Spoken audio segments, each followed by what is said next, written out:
Oh boy. Ugh. There's 2 ports on my machine. 2 of them. 1, 2. And, ugh. That's the worst. Well, it's not the worst, but it's the worst morning to have a sound issue. But there's 2 ports on my machine. 1 port, the sound will work fine, coming from an external mic. The other port, sound will not work fine, ever. And yeah, it's plugged in, and it was in the wrong port the entire time. Thank you, Luigi. That was extremely helpful.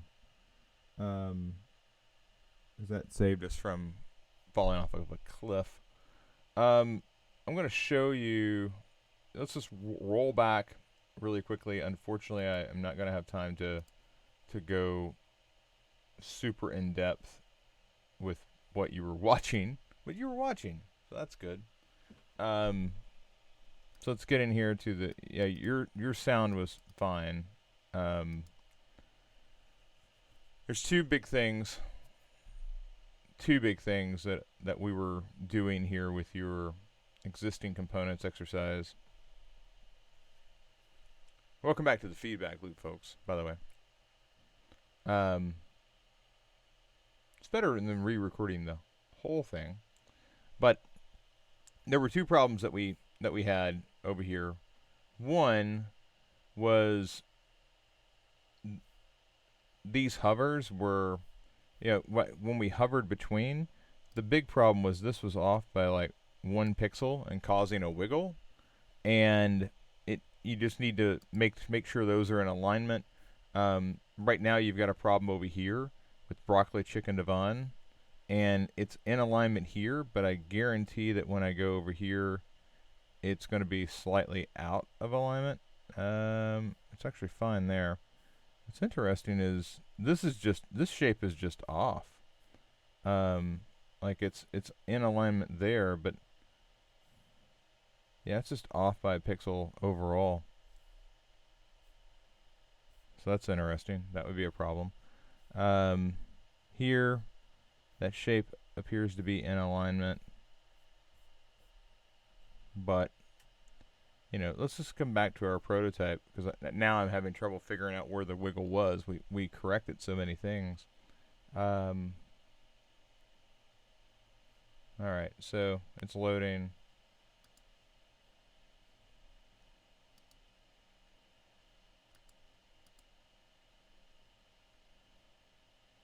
Yeah, there's a little wiggle as you go between the two. So when we get over to broccoli chicken divine, that's got to be off just a hair. So when we zoom in down here, we'll see right there, it's off. And while the shape is imperfect, where the alignment is what really matters in the prototype. You can't see the underlying grid. So now notice that wiggle's not there. Okay? But this sort of thing is super important because you still got the wiggle down here. So go fix that chicken tortilla soup. You see that little bounce, and you'll be good to go. Now when we come over here to coconut chicken curry, we previously had an issue with the way that these were transitioning, because it was lacking preserve scroll motion, or preserve scroll position. Now that is over here in the prototype mode, and if we come down and yeah, there it is. Sorry, I just clicked on the wrong one. If we come down here and turn that off, you'll see what happens. So I'm going to save this.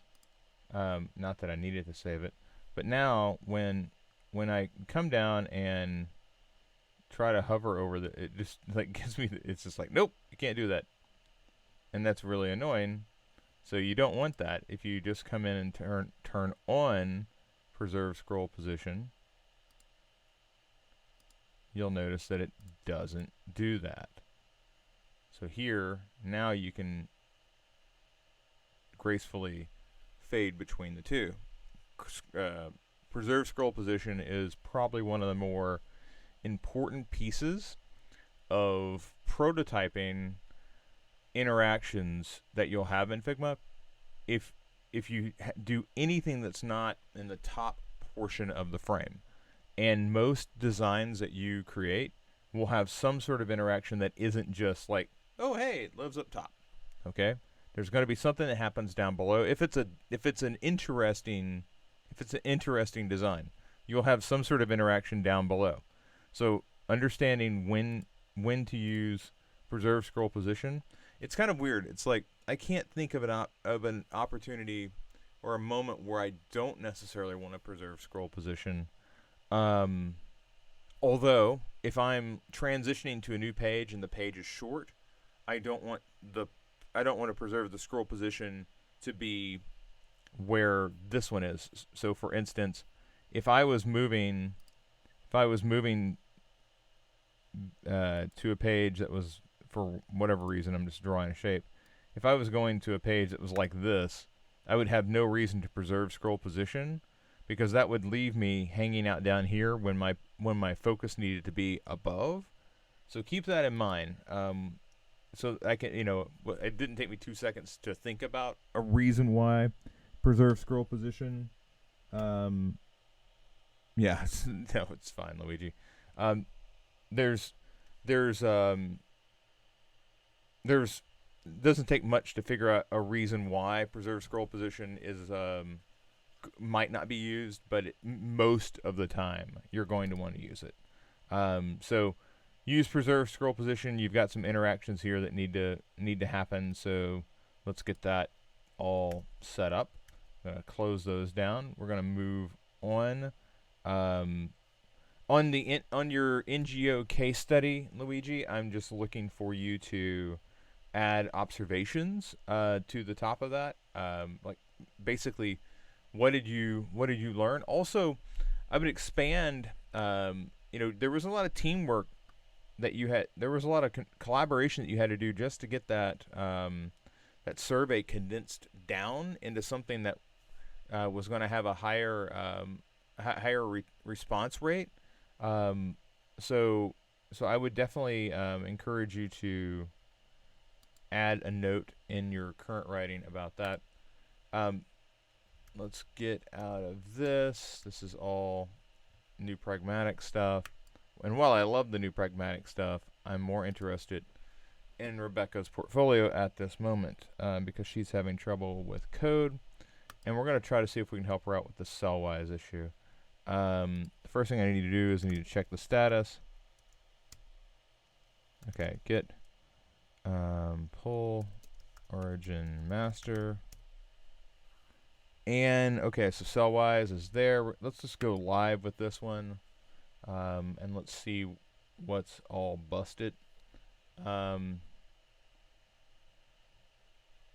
Okay.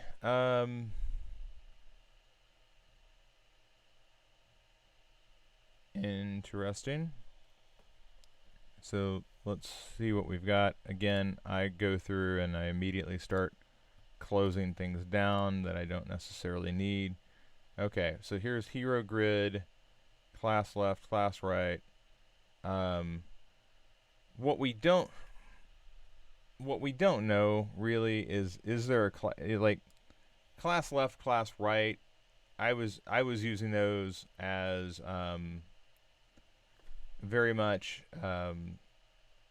like placeholders. In the example, you need to go through and see if you likely have a class left and class right. I was doing that. I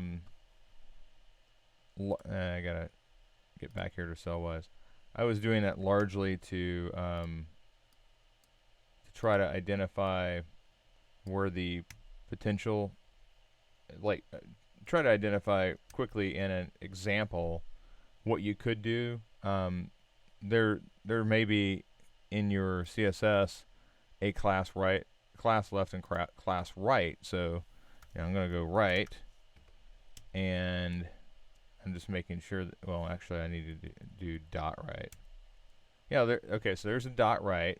So that's grid area right. Yeah, I'm just worried about the naming here, to be honest with you.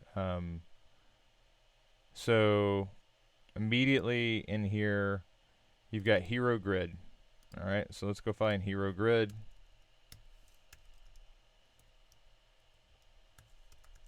All right, so here's Hero Grid. Class template areas left, right. Um, some of this has to do with where, where is.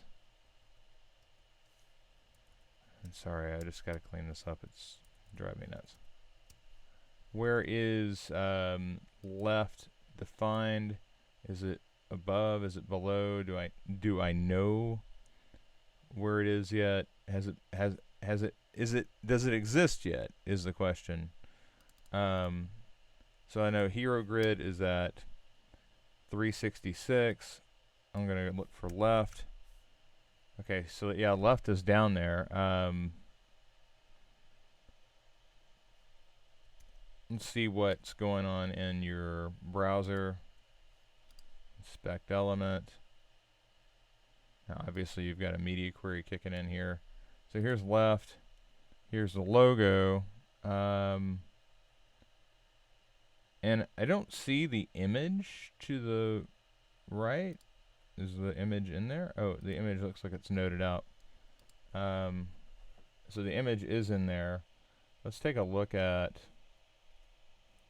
what's going on in your code. Well, no, the image isn't noted out here, although it's not closing. Images are self-closing tags.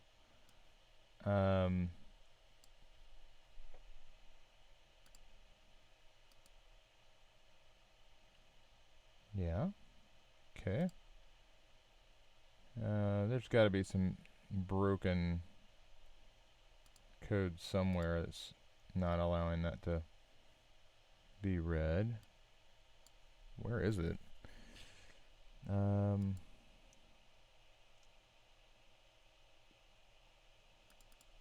How wide is this hero grid? Grid template areas left, right.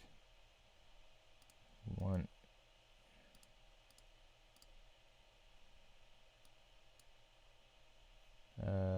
Okay, so is it in here on hero?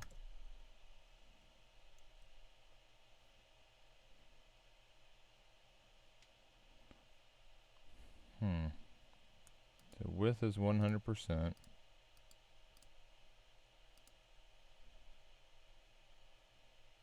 Oh.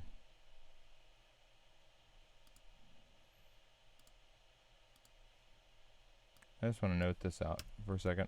It's just getting in the way. Alright. So we're in here taking a look at it. It's really long. It looks like it's got a lot of breaks in it. I just want to get rid of that. I don't want.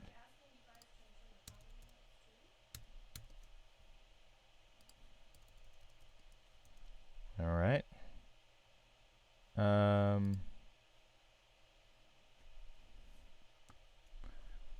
Okay, so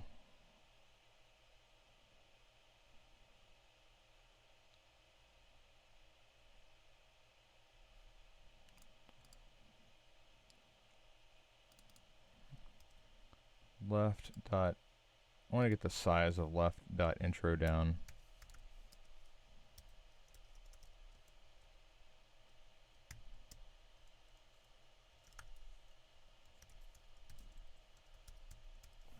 We need, okay. So we can actually see it now.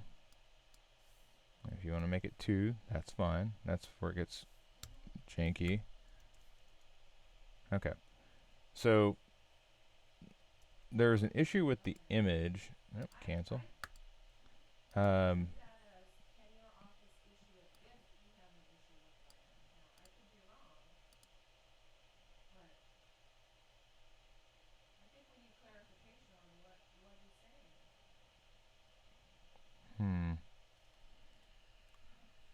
So right now,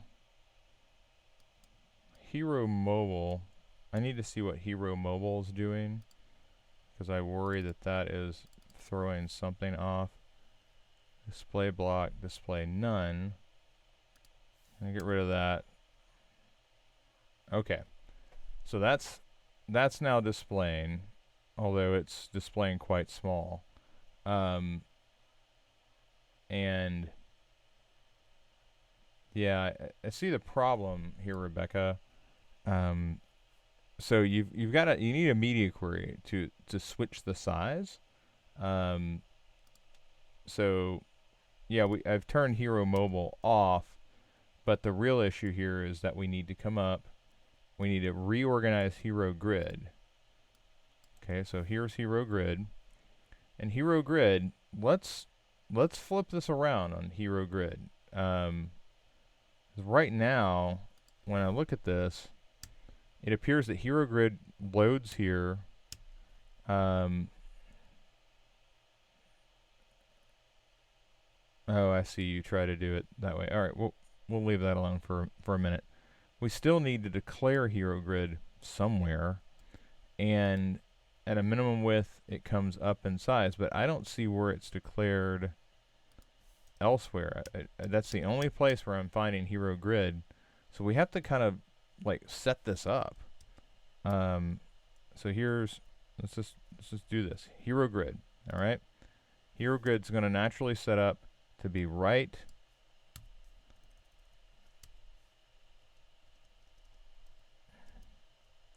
left. Sorry, don't need the all caps. So there's right, left, and it's going to be 1 FR. All right. The natural mobile state of it is going to be image content 1 FR. That should show us a stack when we get back to it here. It does not. Okay, so there it is. So now it kicks in at the larger size, but that's because you've got that Hero Mobile thing going on. I don't necessarily know what is happening to. I see 3/4. I see half. There's a size of half on it. I'm gonna take that off. Okay, now I see why there's a size of half on it. If we should have full available to us. Okay, so there's full, right? So now we've got it stacked, but you've got this limiter on the size of Hero. All right, the size of Hero, I believe you have like 80 vertical height. So there's Hero, yeah, height, 80 vertical height, right? And that's squishing how big this thing can be. All right, at the moment I pull this off, it's going to change a lot of your, well, I can just do this actually. Let's just find cell Hero, 80 vertical height. So, actually, now you're just calling it Hero, so I'm just going to kill that for right now. Basically what we're doing is saying, hey, however tall this thing is, just allow it to be the size, the height, okay? But in this, right now we have decoupled. You've got to come through and you've got to create a version of this so that the mobile Hero, which is the class or Hero Mobile, you don't have a version of it where it says display block, right? So its natural state is display block. Hero Mobile is display none, but you only have the one image, okay? If you're going to do this thing where you're switching, and actually I don't think you actually need that. I don't think you need the Hero. You've got it and you're moving it.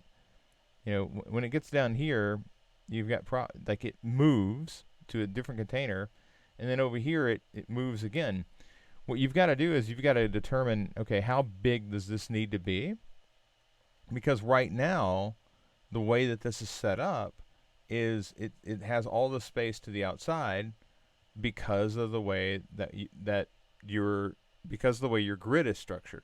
Okay, so I'd like to see you do some work. You do not need to hide this though, because you're using one image and you're allowing CSS Grid to say, okay, put it here on top, and then put it over here to the side.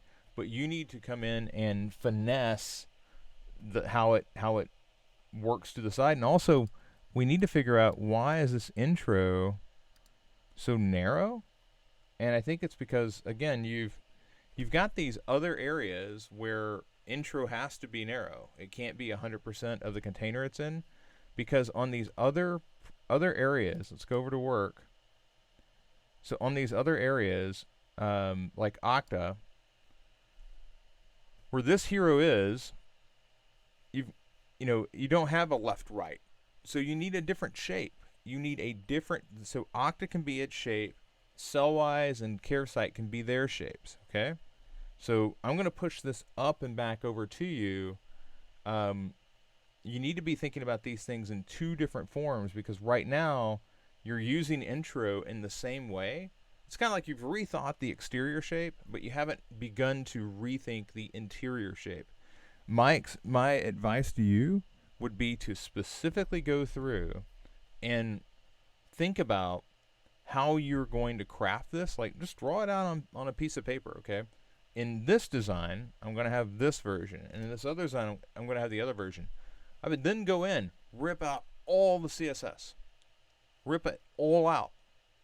Because right now you're getting into, oh, I need a different shape for, like, CareSite, for instance. So we're going to jump or CarePoint. CarePoint is structured differently than Octa or Cellwise. Cellwise and CarePoint are very close to one another. Octa and Silicandy are different. You need a shape for Octa and Silicandy. You need a shape for CarePoint. And you don't necessarily need overlapping styles between the two of them, okay? Because they're fundamentally different structures. So use that and move forward. So I'm going to push this up. I realize that we've got some more to get to, but unfortunately I've got a call with Lisa that starts right now. So Lisa, you're up next. And I just need to make sure that we are pushing this code so Rebecca can pull this in and get going. So get status. Okay, I'm going to save this. Really, the big thing that was missing here, Rebecca, was the lack of mobile styles for the grid. Like the grid had a mobile style. Actually, the grid had a mobile style. It did not have a desktop style. And without a desktop style, and also you were hiding the one image that you were showing, and that's why it wasn't showing up. All right. So that whole concept of mobile hide goes away when you're using CSS Grid. You don't need to hide it. You just reuse it somewhere else. And that lightens the page load because you're not having to load two images. So let's see here. Get status. Get add. Get commit. Update.